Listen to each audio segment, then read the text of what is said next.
A local consumer group has just released an in-depth look into the insurance industry's handling of last year's wildfires. Yeah, that report accuses the industry of things like using hidden algorithms to drop homeowners and minimizing payouts to fire survivors. Consumer investigator Christine Lazar is here with more on that. Christine.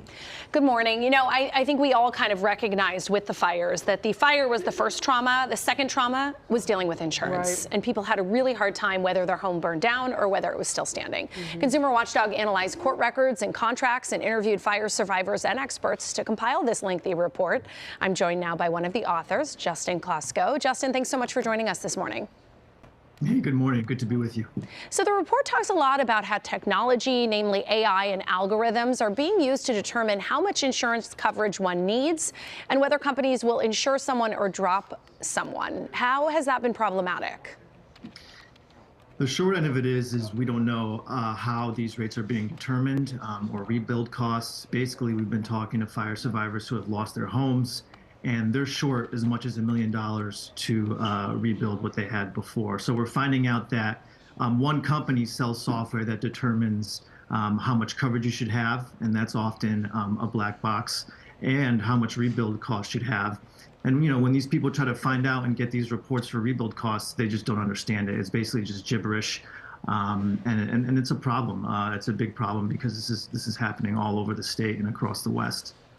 Now, after last year's wildfires, I spoke with so many homeowners who are upset with the work being done by subcontractors hired by their insurance, from the cleaning crews to the adjusters they sent. What did your research find? Well, I think most people think when they're getting their homes remediated that, you know, these supposed testers and cleaners are independent, but they're not. What we found is that they work for all the big insurance companies. And for example, one big corporate consultant actually testified in court records that he basically just smells around a house to determine if it should be cleaned of carcinogens. He did some minimal tape testing, but he recommended, you know, one home that it should just be basically left alone. And that same consultant in a home in Altadena in a report said that he actually said that sea spray from the ocean might be a reason why there's toxins in the home. And, you know, as everyone knows, Altadena's like 25 miles away from the ocean. So it's very strange. They're not testing properly and they're not cleaning.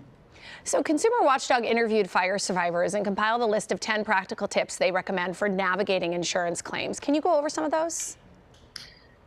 Yeah, for sure. Keep a record of everything because they'll tell you one thing on the phone and they'll say something else in an email.